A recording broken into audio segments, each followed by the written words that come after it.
In this video, I'm going to be modeling this simple shape in Fusion 360. I'm going to be toggling back and forth between OneNote, where I have this diagram, and Fusion, where I'll be doing the modeling. The first thing I want to do is look at this diagram and think about which view of this shape gives me the most information about it. And that can be a little bit abstract to understand, but my goal in Fusion is to make a model in the fewest steps possible in the timeline, and so that means I want to use the smallest number of sketches that I can. This simple object I can get done in a single sketch if I draw that sketch from the top view, and you'll get more of a sense of how to set up your sketches as you spend more time using the program.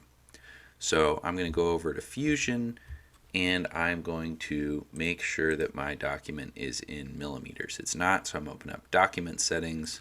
I'm going to change the units over here to millimeters. I'm going to hit OK, and I'm going to start a new sketch on the XY plane. So I can see that this shape viewed from the top is going to have an outside profile that is a rectangle. So I'm going to start with the rectangle tool. I'm going to attach one corner of it to the origin, and I'm just going to draw myself a rectangle. Going back to my diagram, I can see that I'm going to have a box in the upper left corner of my rectangle, and then another smaller rectangle adjacent to that. So I'm going to take my line tool, because I only need two more lines to make this box, and I'm going to draw two lines, but I want to be careful. You can see if I hover over the midpoint, it would be easy to get stuck on the midpoint, and I don't necessarily want my line that I'm about to draw to be attached to the middle point of the left side of my shape. So I'm going to make sure that I don't have that little triangle symbol. I'm going to draw a line that goes over and another one that goes up.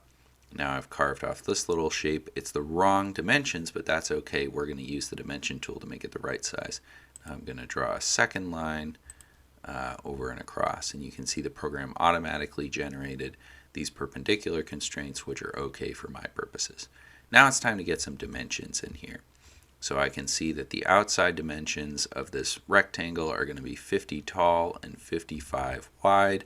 So I can grab my dimension tool, set this at 55 millimeters wide and 50 millimeters tall. I see that this box is 25 millimeters wide, and there's a 25 millimeter dimension from the front of the box to where this from the front of the overall object to where this little box starts.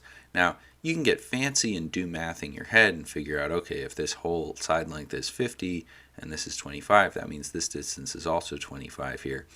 But I generally encourage students, let the computer do the work. You can just replicate the dimensions as you see them, and then you're not on the hook for doing any calculations, which means you're reducing opportunities where you could make mistakes. So I'm just going to put in these two 25 millimeter dimensions exactly as they appear here. So I have a 25 millimeter dimension from this point to this point, and a 25 millimeter dimension between these 2 points. Now you can see that this second dimension I laid down is kind of overlapping with my 50 millimeter dimension, so I'll just move that out of the way. Next, I've got this little 5 millimeter setback here, so I'll put that in. And if I open up my sketches folder, I can see my sketch is now fully constrained. So I'm going to hit finish sketch, and I'm going to start extruding it into 3 dimensions. So this lowest section here has a 10 millimeter height. So I'm going to grab the extrude tool, select that front section, and extrude it up 10 millimeters. Now when I extrude it, my sketch disappears, which is a problem because I need to make 2 more extrudes off it. But don't worry, the reason that happened is when you extrude using a sketch, Fusion assumes that you're done using the sketch and automatically hides it for you. But you can see it's still here in the sketches folder, and I can just click this eyeball icon to unhide it.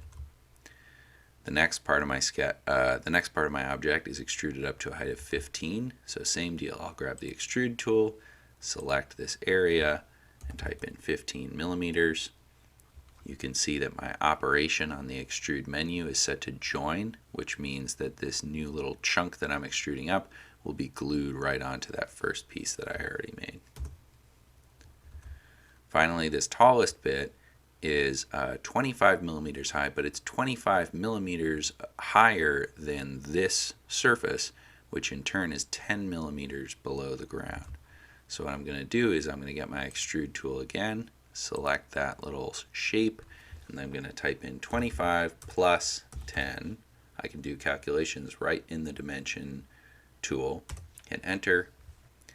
I can hide that sketch since I don't need it anymore, and as I toggle back and forth you can see I've perfectly recreated this shape.